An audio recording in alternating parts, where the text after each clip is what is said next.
Fit check muna tayo, day 3 na dito sa cruise at ito yung fit ko kapag bababa kami mamaya sa Hong Kong. Okay? So, quick kwento lang ulit yung experience ko dito sa cruise. Syempre, kagabi, parang sobrang alon niya. Kahapon pala, nasa gitna kami ng karagatan, ng dagat, ewan ko. So, sobrang alon niya, nakakahilo na kapag kumain pa ako, feeling ko alam nyo na, ganyan. So, lunch, dinner, hindi ako kumain, walang kain, walang inom ng tubig, as in, buong araw lang ako nakahiga.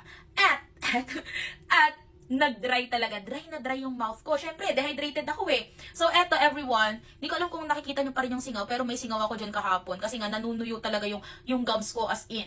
Buti na lang meron akong dala neto kasi, girl, walang tawas dito! At hindi na tayo nagtatawas every time na may singaw tayo. Ang ginagawa ko lang dito, pinapatak ko lang siya sa part na may singaw. Ayan. Tapos 2 minutes ko siya ibababad before ko spit out. Ang ganda nito kasi nga it can heal or prevent and cure yung inyong mga singaw. Ayan. So, wag na kayong gumamit ng tawas. Ito na lang yung gamitin nyo. Ayan. So, ready na tayo, no? Magmumukbang tayo doon sa Hong Kong mismo kaya sana wag nang maging dry yung ating gums. Yun lang.